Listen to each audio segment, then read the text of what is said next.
Inilah rekaman video amatir dan juga kamera pengawas atau CCTV saat sejumlah orang menyerang dan merusak pos lalu lintas di Jalan Persatuan Raya Kompleks Pasar Sentral, Kabupaten Sinjai, Sulawesi Selatan. Penyerangan dan pengerusakan ini terjadi pada Minggu 20 Februari 2022 sekitar pukul 2 siang. Pelaku yang diduga anggota TNI ini menyerang dan merusak pos lalu lintas.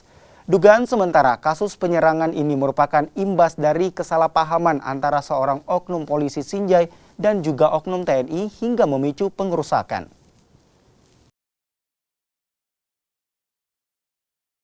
Terjadinya penyerangan pos yang dilakukan oleh orang yang tidak dikenal, ya, itu berawal dari adanya saudara IS itu melaju dengan kecepatan tinggi di wilayah Polres Sinjai, ya, dekat penjagaan.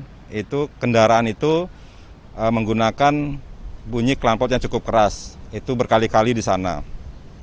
Setelah itu beberapa kemudian balik lagi, saudara IS itu menggunakan mobil Brio merah itu melakukan tindakan yang sama, sehingga ada anggota yang meneriaki untuk berhenti. Tetapi saudara IS berhenti, setelah didekati dia langsung melaju lagi.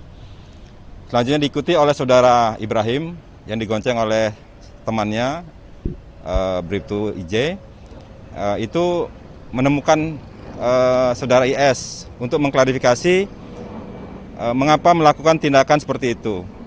Karena merasa tidak terima, dia pergi berlalu saja dengan mengatakan kalimat-kalimat yang mungkin tidak enak didengar. Propam turun tangan, ya, melakukan pemeriksaan terhadap saudara Ibrahim, ya, yang melakukan teguran terhadap saudara IS, dan sedang melakukan pengembangan pemeriksaan. Apa yang sudah dilakukan oleh saudara Ibrahim terhadap saudara IS ini.